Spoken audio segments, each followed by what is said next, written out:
providing media consulting services to a variety of organizations, and currently works with a number of community based organizations as an advocate, activist, and board member. Ladies and gentlemen, we are happy to have Christine Reed here tonight to serve as moderator of this forum. Welcome.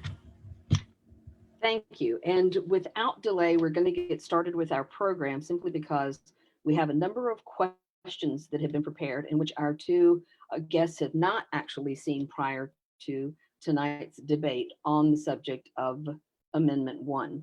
The opening remarks are going to be made first by Mr. Thompson, followed by Delegate Simon, and then we will work our way through the questions. So without further ado, Mr. Thompson, your opening remarks. Good evening, everyone. My name is Philip Thompson. As you said, I've got a varied experience, but I'm here on behalf of the National Black Nonpartisan Redistricting Organization, and we are in support of Amendment 1. I want to thank the activated people and the other groups for having this discussion tonight, and Delegate Simon also for being here, and appreciate his presence. You know, one of the reasons the National Black Nonpartisan Redistricting Organization was started was to try to provide some voice for African Americans in this process of redistricting. You know, African Americans have been the target of bad redistricting decisions, bad redistricting activities, which have at times, you know, resulted in a fundamental dilution of our vote. And in this debate, we had a decision, you know, the decisions that were being made as far as how to go forward in the state of Virginia. I believe all parties on all sides, except for maybe some on the other side of the political spectrum, were interested in trying to reach some sort of process by which you've got a more fair and a more comprehensive process. One of my concerns is that has always been that although our people that we elect to go down to Richmond that get elected would, especially decide to get elected heavily by African Americans, don't always do justice for African Americans in Richmond and everywhere else. So, you know, when we start examining the constitutional amendment this year, we started to see that this was possibly the best process for moving forward from the way we felt.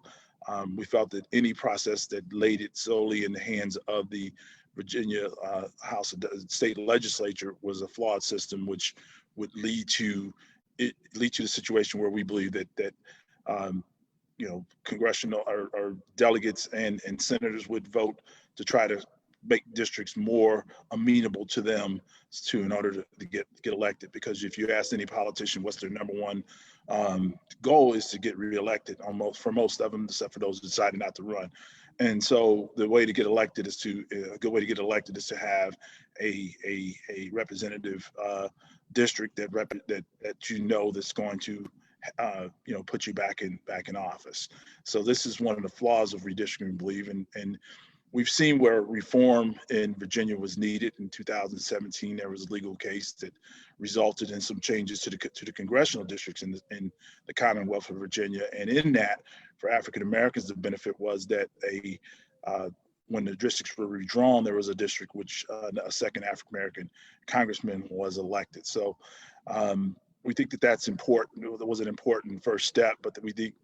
And we think this amendment is a great follow-up on that process to provide a process for moving forward. Now, I'll be the first to tell you that this amendment is not perfect. And again, the imperfections lie in how you would get something this complicated through the House through the Virginia legislator two straight years. Last year, in 2019, it was a Republican-led House of Delegates and Senate that passed this amendment with strong, almost unanimous Democratic support, except for members of the Virginia Black Legislative Caucus in the House. The Virginia Black Legislative Caucus members in the Senate voted for this amendment, as did, I believe, most of the Democrats in the House of Delegates.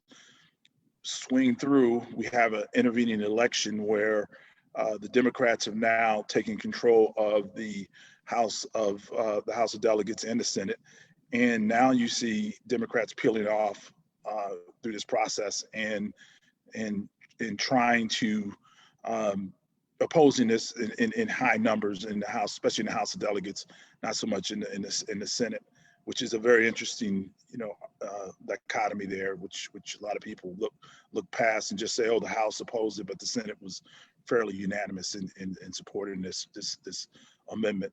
But I think this amendment provides it moves the ball in a direction that we see a more positive potential outcome for districting. I'm one that believes that African Americans, in order to be represented, don't necessarily have to have an African American person representing them in order to have representation. And when we have a situation where we have districts that are drawn that are heavily African American, at a certain point you start to dilute our vote because we could, if districts were drawn are drawn in a fair process, we could see more African Americans in other districts, which makes those districts even more viable for the candidates that can win their support.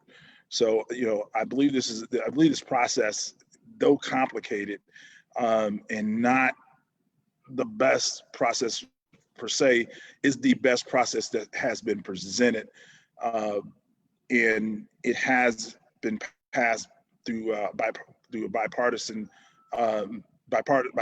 support through 2 consecutive legislative sessions, which is something you probably don't see a lot of, especially on an issue this controversial. So, I want to get into more of the questions, so I'm going to shorten my opening statement, but to say that I'm in support of this amendment, and I'm ready to answer questions accordingly. Thank you so much, Mr. Thompson. So I am going to turn this over to Delegate Simon, who I've interviewed many times. And generally, when I interview Delegate Simon, I usually prompt him to give us just a little bit of a civics lesson, like how a constitutional amendment is made, because it's different in every state. So Virginia has its own process for how you amend the Constitution. So if I could ask Delegate Simon to give us just a little bit of an overview on how amendments are made as part of his opening remarks. Sure, I'd be happy to, Catherine. So thank you, and thank you to Kofi for the activity people for thinking of me and reaching out to have me participate in this forum. I'm glad to do it. I gotta tell you, it's funny with Teresa's introductions. I thought I was going second, so at first I'm like, well, that's weird. Philip Thompson has such a similar bio to me, and then I realized she was doing mine first. But then she started reading his, and just like I went to the Washington College of Law, I was at Washington University School of Law. I was an Army JAG, and he was a Marine Corps JAG. So it was a little confusing trying to figure out who was being introduced in what order there, but it sounds like we have similar backgrounds and came up through a lot of the same process, even if we've arrived at slightly different decisions about this particular issue at the moment. So to Catherine's question, and it goes to a little bit of what Philip was saying earlier. It's hard to change the Constitution of Virginia, and that's by design. Any Constitution is designed to be difficult to change. That's what makes it your foundational document. You set up your things. So in Virginia, the way we make it difficult, everybody knows in the U.S. Constitution, I don't know if everybody knows, but we just went through the ERA. In the U.S. Constitution, what makes it really hard is you got to get 3/4 of the states to ratify it. It's a difficult process to get 37 states to do that. In Virginia, the way we add the degree of difficulty for a constitutional amendment is it's got to pass the legislature, and then you have to have an intervening election, and then it's got to pass a different legislature, right? Because there's been an election in between. In the exact same form. So you have to have the same exact words voted on in 2019. You have to have an election November of 2019. The voters have to be not so upset with you for thinking about changing the Constitution that they vote you out. And you come back in 2020 and you've got to adopt it again with the exact same words. Then it's got to go to the ballot and it's got to be approved by the voters, by a majority of the voters participating in the next general election. So we frequently have this come up in presidential years just because of the way it works out. It doesn't have to. It could be in a congressional year also. So that's the process this went through. It's actually started before this. I mean, the idea was that last year was the last chance, as I shouldn't say last year, 2019 was the last chance we had to do something that would change the Constitution before the decennial redistricting in 2021. Right. So, and it goes to a little bit of and I thank you for the question, Catherine, because it goes to a little bit of what I want to talk about, how we got here and why many of us voted differently in 2019 than we did in 2020, while we're advocating for a different solution now than we thought we were voting for or we were willing to vote for in 2019. So in 2019, the General Assembly was controlled by Republicans. And when One Virginia 2021 started out, if you look at their early mission statement, right, they supported the same thing the League of Women Voters supported, same thing that I continue to support, which is nonpartisan, independent redistricting commissions to draw the lines, right? And the reason I still continue to maintain a vote no on the amendment that's on the ballot in November is it's not nonpartisan, it's not independent, and it doesn't prevent gerrymandering, right? So just those three things. Other than that, it's fine. So when I say it's not nonpartisan, it is by definition a bipartisan commission, right? So all the members of the commission, every single one of them, is selected in some way, shape, or form by the leadership of the parties in the House. So that the Speaker of the House, the President Pro Tem of the Senate, the Minority Leader in the House, and the Minority Leader in the Senate, they each get to pick two legislative members. And so that's how you get to your 8, right? So 2 majority party members from the House, 2 minority party members from the House, 2 from the Senate, 2 from the Senate, and that's how you get your 8 legislative members. But then you have the veneer of an independent citizen selection process because we have judges select the citizens. But wait, the judges, how do we pick the judges to pick it? Well, the judges are selected by the leaders of the House and the Senate. And by the way, all these judges that we're picking from, retired circuit court judges, were all elected by the political leadership of the House and the Senate in the first place. So you've got a panel of 4 judges, 1 from each party. We each get to pick a judge, majority, minority, so each house, each party. And then they elect a 5th judge to be the tie-breaking judge. And then they pick the citizens, which actually even wouldn't be so bad, except they're not just picking from citizens. Like, how many of you all want to raise your hand if you'd like to be on the Citizens Commission, right? How do you apply? Where do you go to apply for the commission? You can't, because the commissioners are picked from a list provided by the Speaker of the House, the President Pro Tem of the Senate, the Minority Leader, Majority Leader. You get where I'm coming from here? So everybody who's going to be on this commission is got signed, sealed, and approved by not just the parties, but by the leaders, the political leaders of the 2 parties, the people that have ascended to the top position in the House and the Senate for each party. So it's hyper-partisan as opposed to nonpartisan, even if it's bipartisan. It's legislator dominated because, again, legislators are picking all the members, they're serving on the commission, and any two legislative members of the same caucus can nix the whole thing and say, you know what, I'm vetoing this map, we're going to go send this off to the Supreme Court.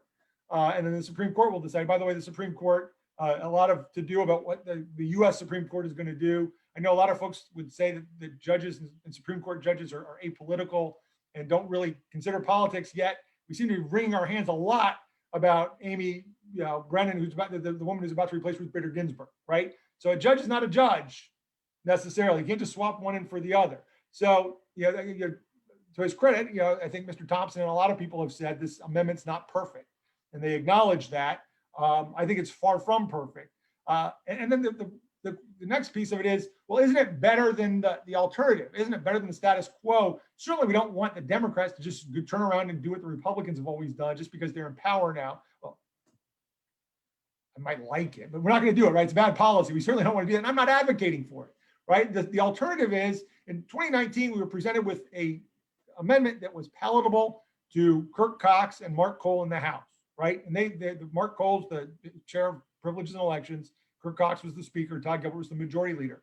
The only way to make that palatable to them was, frankly, to strip out the protections for people of color and language minorities from the amendment itself. So what the amendment has to protect communities of color and language minorities is it says the district shall be drawn consistent with the Voting Rights Act and the 14th Amendment. Where practicable. Well, guess what? Without an amendment, the Voting Rights Act and the 14th Amendment still apply to Virginia, right? We still have to do that. So it's really, the words are in there, but they don't add anything to the amendment. A lot of us would advocate for putting the criteria that's in, and we'll talk about this in a little bit because you have a question about it, but we have a bill we passed which establishes criteria that says that no district will be drawn to dilute the vote or to compact, to concentrate to the point that they lose representation, communities of color and language minorities in a district. So it falls short on a number of levels. I'm probably close to my 10 minutes, even though I didn't think I'd get near there. So I'll stop for there and ask some questions. But the alternative, real quickly, is not to go back to having Democrats just draw the maps. I would propose, now that Democrats are in charge, we can pass a bill that will regulate how we do redistricting. We can do it fairly. We can have a citizens-only commission, get the politicians out of it, and let's do it that way. We have the power now that we control the House, the Senate, and the governor's mansion to do it that way. Let's put the amendment aside. Let's do it the right way now that we're in charge, and then work on an amendment for the future. All right, then. So these questions are in a certain order, but because we have had this explanation that references House Bill 1255, I am going to skip to question 2 because I want to keep the dynamics of this going while all of this is fresh in your mind. The question is, in 2020, all Democrats voted for House Bill 1255, Congressional and State Legislative Districts, Standards and Criteria. This bill was signed into law and is claimed to fully protect communities of interest and racial and ethnic minorities in drawing district boundaries, and from unduly favoring any political party. This is already the law for the 2021 redistricting, unless it is overruled by Virginia voters voting for Amendment 1. So we'll start with Mr. Thompson. Why is Amendment 1 the better option over this House Bill 1255? And then Delegate Simon is going to come back and explain to us why maintaining this bill that was passed is preferable to passing Amendment 1. So, Mr. Thompson. Well, you're setting this up as an either or question, and it isn't an either or question. It's you can pass the amendment and then repass the criteria bill and take the poison pill out that was put into the criteria bill. They put a poison pill into the criteria bill by saying that it would go up, that it can't work in tandem with the constitutional amendment. I believe once the amendment is passed, the Democrats will start scrambling in the House of Delegates and the Senate and get back to passing criteria legislation that will help to make the process even more fair than what it is. One of the concerns I have with this language, this so-called language that'll protect minorities, is for African Americans. We've heard this language before. It's all over the place, but we still see the issues that we have living in this country where things are still occurring. You've got a great anti-housing discrimination bill, and time again we see situations where they'll take one white person and one black person, send them out to buy a house, and you see what happens. So, that is great language, and I applaud that language, and I hope that once this passes, they will set down, instead of going through these, especially the House Democrats went through these tantrums where they, if we can't get what we want, then we're not going to let you pass bills that Mamie Locke and both Senators Locke and Senator Lucas put forward that would have provided more criteria to make this process work even smoother.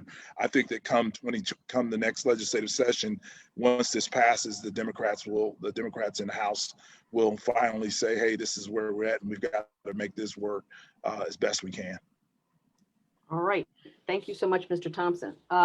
Delegate Simon, address a little bit, and I don't know if everybody understands what the language of the bill is. So I don't know if you want to take a little bit of time to actually let me take just a minute to talk about the difference in the language in the amendment and what's in 1255. Just to say, because I see somebody in the chat is saying that the words where practicable appear in the statute as well, which is sort of true, but not really. Oh shoot, somebody sent me a message. I was trying to read. Last time I tried to read off my computer, I muted myself. Here, let me get it back. I don't have my glasses on, but I'm going to struggle to get these words for you for a second. So the first thing that HB 1255 says, stop. People keep trying to message me. Districts shall be constituted so as to give as nearly as practicable representation in proportion to the population of a district. So yes, we have where practicable in 1255, that modifies the population data, right? One of the things that the Republicans have done, Mark Cole in particular, he's really, I won't say anal retentive about the margin and how close everything are. That's why you have Vivian Watts and I have to share Camelot precinct. I've got one street in Camelot precinct because they didn't want to have any variation in the size of the districts. But it says really clearly, no district shall be drawn. There's no practicable here. There's no district shall be drawn that results in denial or abridgment of the right of any citizen to vote on account of race or color or membership in a language minority group. No district shall be drawn that results in denial or abridgment of the rights of any group to participate in the political process. A violation established based on the totality of the circumstances will basically invalidate the map. So there's really clear, unambiguous protection for language minorities and communities of color in HB 1255 as criteria. And so whatever map that would come about, this language would apply. Now, if the constitutional amendment passes, it's not really clear, how much of this they will be bound by this language. Like you said, Mr. Thompson, we could come back and we could pass it later. I'm really worried about what happens to legislation later, and the fact that legislation actually can very easily go away while the Constitution is really, really hard to change, right? Because HB 1255, for what it's worth, which has this very strong language protecting racial language minorities, passed on a party line vote. It received 0 Republican votes when we adopted it. And so if the Republicans take back the legislature at any point in the future, this constitutional amendment's there, it's part of it, and they could put whatever criteria bill they want in. And all that's left is the 14th Amendment and the Voting Rights Act, which, by the way, hasn't been reauthorized by Congress, continues to be diluted by the courts, and gets weaker and weaker. And frankly, the 14th Amendment was around during Jim Crow. And as Mr. Thompson said, didn't do a whole lot. And throughout history, these things haven't done a whole lot to protect communities of color by themselves. So I really am a strong supporter of relying on 1255 to protect communities of color. There's also another bill, which you didn't talk about, which is 1256, which is the poison pill bill. This is language, for what it's worth, this is language that Delegate Price and I tried to get into our enabling legislation, which would have basically said that if the constitutional amendment fails, everybody asks me, what happens if it fails? We actually had an answer for that. We wanted to introduce language and say, if it fails, then the legislative commissioners get kicked off, and we replace them with 8 citizen commissioners. We had a selection process. We had outlawed prison gerrymandering. We had all this criteria baked into the process, and it was killed. The poison pill of it was that, frankly, the senators liked their amendment so much, they didn't want people to actually have to weigh the amendment versus a citizens only commission. They wanted the conversation to be the amendment as a good step forward versus traditional gerrymandering. And so that's my response to that. I think that, if the amendment fails, we already have 1255 on the books. We won't be able to gerrymander, not on a political basis or racial basis. We'll have to draw fair maps, and we can actually appoint a commission, a citizens only commission, to do it for us. And then to prevent Republicans from coming back and watering all this down later, in 2022 and 2023, we can produce, over 2021 and 2022, we can introduce the constitutional amendment we all like and all think would be better, and that we don't have to apologize for and saying, well, it's not perfect, but it's a good step forward. Okay, so I just actually can I just have a quick second to counter this? Sure. He just made the argument for the constitutional amendment when he said that it could be, the language could be changed. First thing, what was proposed by the House Democrats with their commission, the commission would still have to come back, and then they would make the final decision. So it would go back into their little parlor back there where no one else could stick their head at, and they would figure out how they want to draw the districts the way they want to draw the districts. And that's one of the problems that that's one of the reasons why you wanted a constitutional amendment, so that you've had a process in place that brings at least some clarity and some transparency to the process, because that's what, as a commission with the criteria bills, the commissions are supposed to be open and people are able to present data and see what happens. This commission they put forward was just a ghost commission, because all it did was we would come up with recommendations, it would come to them, and then they'd make the decision how they see fit. And here we go, another argument. We'll trust us, we'll fix all this. Well, at some point they may not have Donald Trump to run against. And so there's no guarantee they're going to be in power to make all these fixes down the lines that they keep saying. And that's one of the concerns that we had, was that a lot of what they were saying was to trust us. We'll get this right. We'll do this the right way.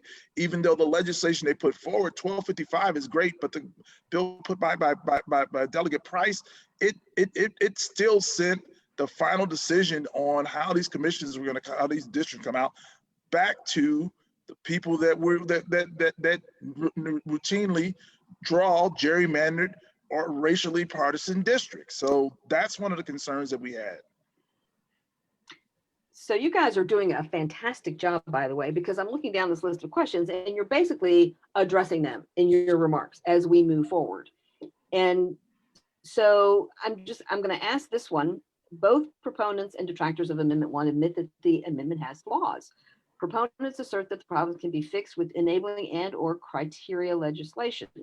Mr. Thompson, please explain how the amendment can be fixed with enabling or criteria legislation. And Delegate Simon, why is it necessary to start again to construct an amendment? This seems like a very complicated question.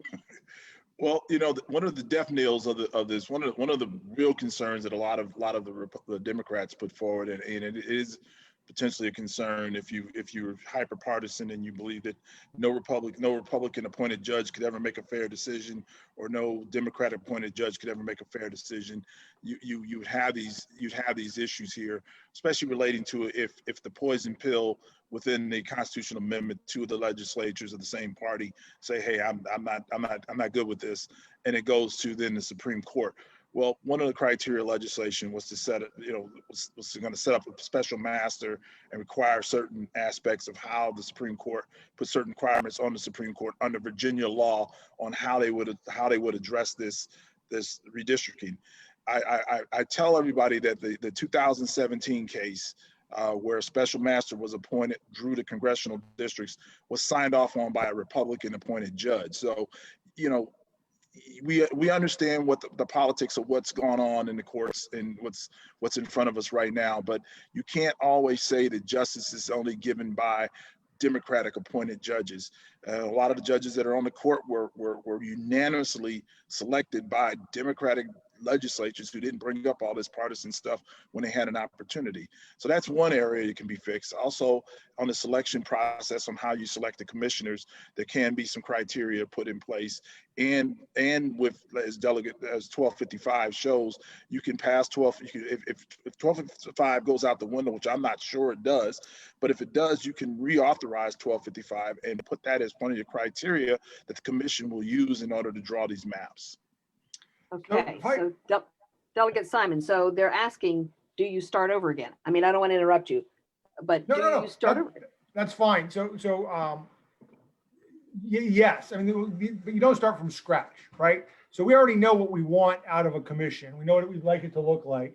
And we can do 2021's redistricting now that people that actually, I guess here's the difference. It's not really a trust me thing. You've got people in charge of the General Assembly now that have always believed and advocated for, not everyone on every side. In the House side, many of us have always advocated for nonpartisan independent redistricting, and we're in charge now, right? Whereas Republicans who said, Bill Howell said he believed it was an inherently political process and thought we ought to be drawing. In fact, Kurt Cox agreed with that.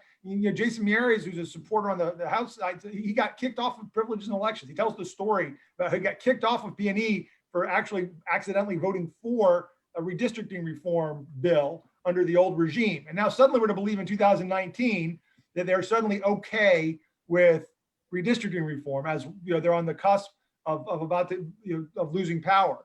And so we gave them the only bill that they could agree with, which kept so much of the power in the hands of legislators, because frankly, that's the way they believe it ought to be. But I will make an argument for, and this is my problem with the Supreme Court piece of this, which I agree with, felt needs to be fixed.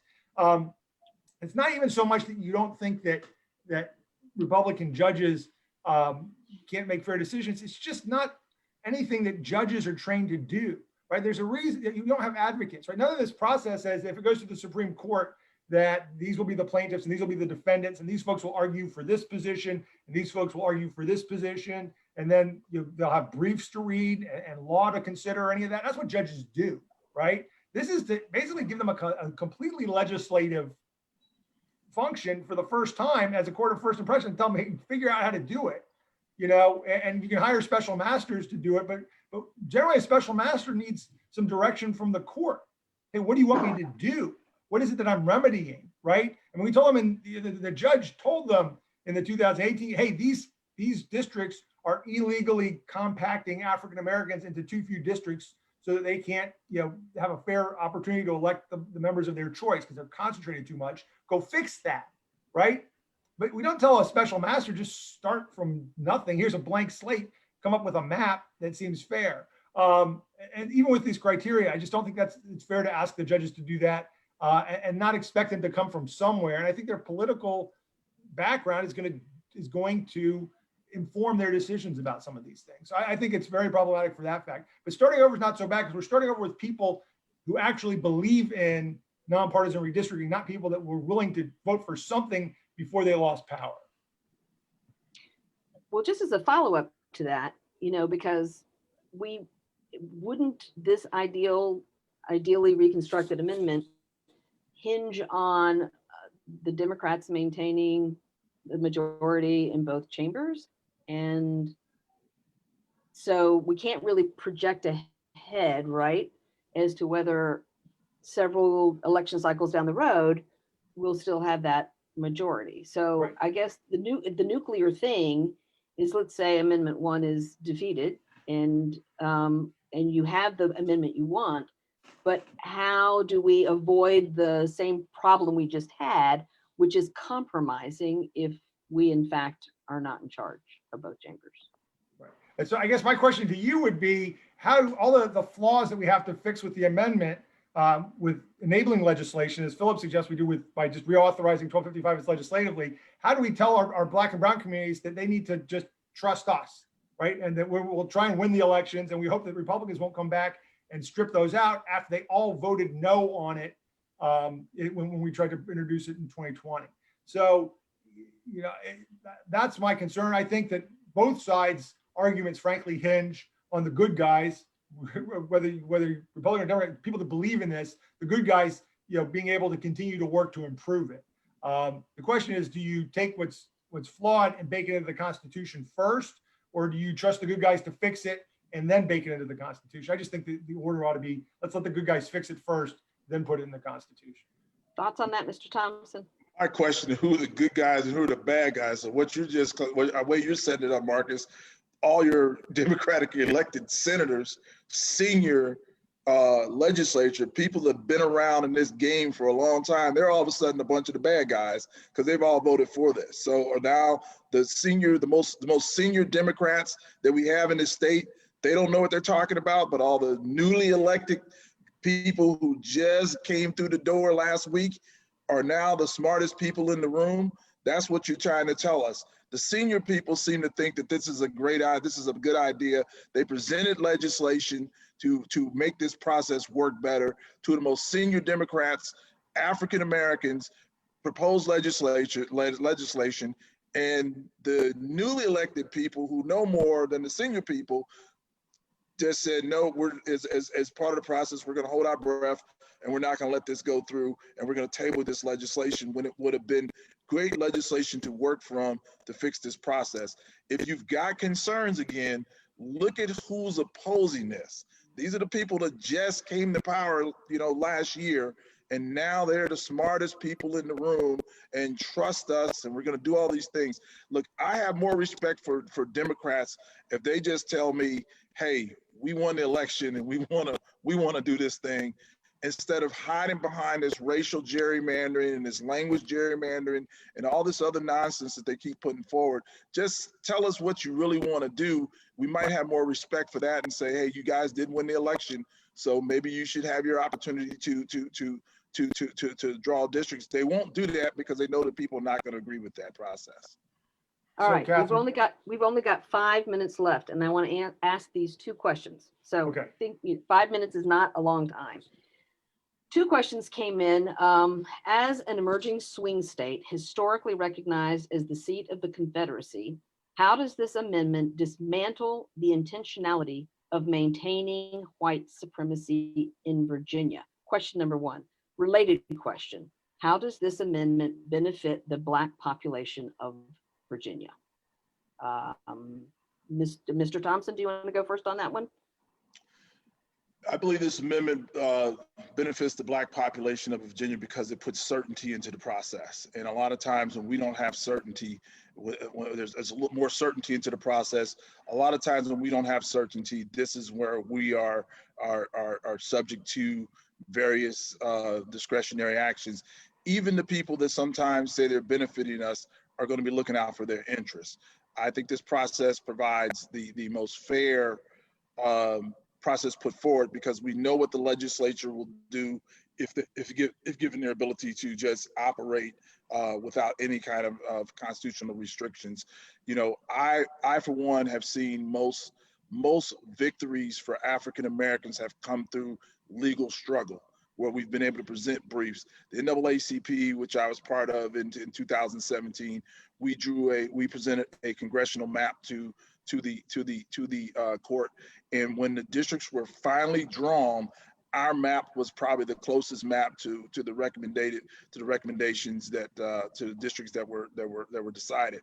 So even in legal situations, we have an ability to argue, because that sets legal standards that you can argue by. When you're dealing with politicians, they're going to go by what they think is the greatest thing in the world, and we always don't come out on the best end of that. Your thoughts, Delegate Simon? So yeah, I don't disagree with them. I just disagree with what the amendment does. I mean, I think amendment keeps the politicians at the center of this process and doesn't guarantee a seat at the table for people of color, for language minorities, and so forth. I would propose a citizens commission that guaranteed that some of the members would have to come from these historically disadvantaged communities, and make sure that they actually had an explicit seat at the table when drawing the districts. Instead, we've got these the old lions of the Senate who drew the districts that are Virginia 2021's logo, right? George Barker's district, it's Schuyler Van Valkenburg's district. Those were drawn by George Barker. He drew that district. You know, he did it in 2011. You know, Dick Saslaw used to go around saying there's good gerrymandering and bad gerrymandering. And good gerrymandering is when we're doing it, and bad's when they're doing it. Okay, and we've all heard him say it. I love Dick. He's a great guy. He's my senator. You know, we share a lot of districts. That's been his history on gerrymandering, and he's the one who's picking. You know, actually he's not. He's not the president pro tem. President pro tem is Louise. Louise will get to pick the person on the Senate side right now, as it's currently constituted. But you've got these senior politicians that are going to dominate this this commission, which will do all the things that Mr. Thompson said they'll do. Right? They'll put politics first. They'll put their incumbent protection first. They'll put, you know, saving their seats of their colleagues ahead of anything else. And you don't have communities of color and language minorities at the table drawing the districts, which is, you know, why this is flawed and why this really doesn't do anything to dismantle white supremacy in its current form. Now, I think ultimately a good, nonpartisan, all-inclusive commission made up of citizens, not dominated by legislators, could do a lot of those things, but this amendment doesn't do it. Thoughts, Mr. Thompson? You know, if you know, for first thing, you can't guarantee that African Americans and language minorities will be on the bill. That's a quota, and that's functionally illegal. So that, you know, let's be real clear on that. If we can't trust the Senate pro tem to make sure that there's African American representatives, and if Mr. Delegate Simon and his colleagues decide that there shouldn't be any African Americans selected for this commission, I'd be very shocked. So, you know, you're going to see African American representation on this commission. How do you take apart, you know, the bigger question of taking apart white supremacy in the state of Virginia? You have to understand that you know, we make up 20% of the population in this state. From an African American standpoint, we don't represent 20% of the people in the Senate. We don't represent 20% of the people in the House of Delegates. We make up a large section of the Democratic Party. We don't have representation at our levels in the Democratic Party. So there's always going to be issues, you know, with trying to make Virginia look like what it really does. But I believe this commission presents the best opportunity to have, you know, people like Senator Pro Tem Louise Lucas appointing people, probably maybe on the commission her own self. So if you got a Louise Lucas and then someone she points, you've got someone of color appointed by the state, by the House of Delegates, and then an African American delegate on there. That's 4 of the 16 members, which is 20%. And so you've got representation on this commission, along with other Democrats and other selected people that we hope would be able to make a fair process. So I think it's a red herring to say that this won't provide African Americans opportunity to participate in this process.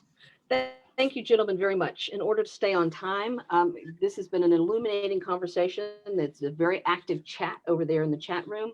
I think each of you has demonstrated a knowledge of the subject and has helped everyone on this call to understand. I'm going to turn this back over to Mary Ann Burke so that she can introduce Alexandria Bratton about election protection. Okay, thank you, Catherine. Now we're going to turn to Alexandria Bratton, who is the program manager at the Virginia Civic Engagement Table, where she works with other 401c3 progressive organizations to strengthen and expand our democracy. Also, since 2009, she served as the chief election official for the city of Hampton, supervising and overseeing all officers of election and operations at one precinct on election day. Tonight, Ms. Bratton will tell us about the election protection taking place in Virginia. Hi, everyone. Thank you all for having us. I am Alexandria Bratton. I go by Alex, and just wanted to give a quick plug on our election protection program that we have for this year in Virginia. It is a program that we have had at the table now for the last few years, and we have a really big, robust program planned out for this year. We are looking for volunteers across the state to act as the eyes and ears at polling locations on election day. And we have various roles that folks can play. So we've got poll monitors, so folks who will be on the ground talking to voters, of course, 6 feet away, and PPE will be provided to all volunteers. But wanting to have folks there so that you know, if they see something, they can let us know, report it, and make sure that voters know their rights at polling locations. We also have roving volunteers who will visit up to 4 precincts within their shift and document the things that they see while they're there. Also while making sure that folks know that there are hotline numbers that they can call to get additional support and help if they run into any issues at the polling locations. So like I said earlier, we are planning a super robust program. We are looking for close to 400 volunteers that we will place at various polling sites throughout the state. And so if you are interested in getting involved in that work, please reach out. I will drop you can find us at www.protectthevoteva.com. You can find out more about the program that we've got, the roles that we are looking for election day and leading up to election day, in addition to signing up as a volunteer. We also have stipends available to folks if they need it, gas cards to folks who may be driving a little out of their way to help us make sure that we have the full coverage that we need.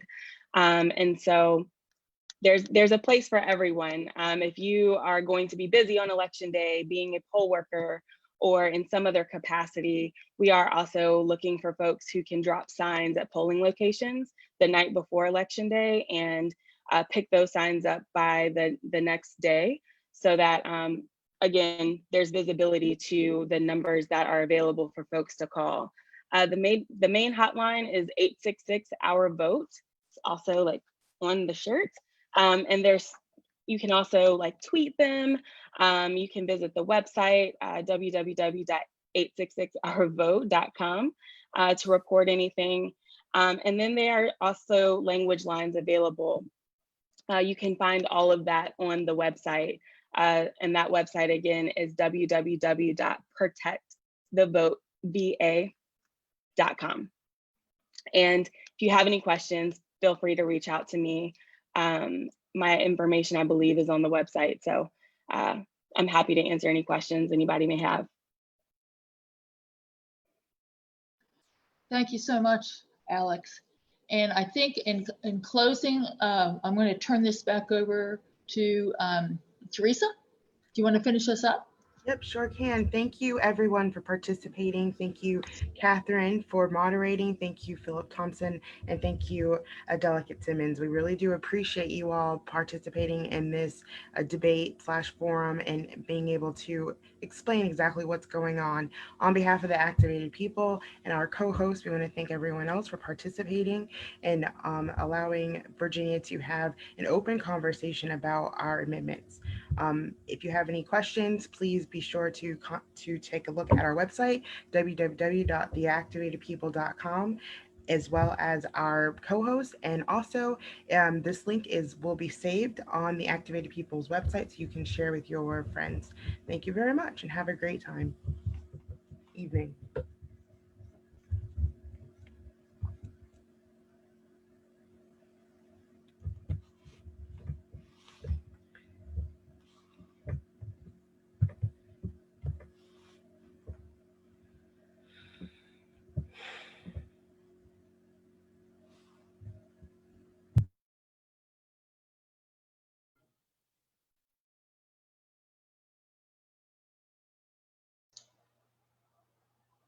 All right, if the participants could just hang out for a few minutes. Um, Thank you, everyone else.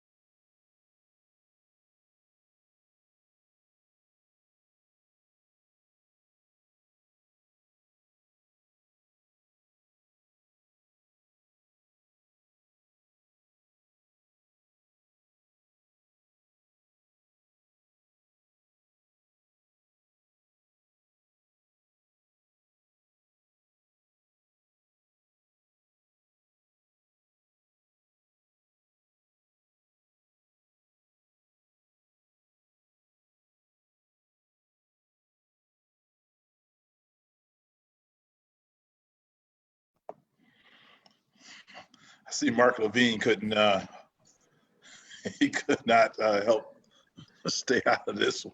He's always coming to every debate and chiming in with his 2 cents. He's hilarious. Yeah, there were some regulars I saw in the chat that are pretty vocal online. Yeah, this is about the third one I've been in where he's trying to dominate the chat. It's kind of funny. So did we? What do you guys Hey, think? did we want to do an after action or anything? I think that Catherine dropped off, and I accidentally left the meeting, but I came back. Yeah, I Catherine dropped off. Yeah. Hey, Phil, we appreciate you, taking some time out again. That was, I thought that was really lively, really informative. I learned a lot myself because, as I was saying before this thing started, there was a lot that I really didn't quite understand about the amendment. So I appreciate you taking the time to, Yeah, it was a better debate. It's been a better debates that I've had, and it's, I'll tell anybody anytime, there's no easy one on this one. There's things in that legislation that constitutional amendment I don't particularly like. But you need an independent commission, but they just weren't going to give up all that power. They just were not going to give up all that power. So this is what you get when you compromise, and I think it's a decent compromise, and I think if Senators Locke and Lucas's criteria legislation is eventually adopted, I think we're going to be good to go. Yeah. Well, thank you so much. All right, guys. Really great turnout, like 70 people on it at one point, and obviously the chat room was popping. So. Oh yeah, we're still on live. Oh shoot.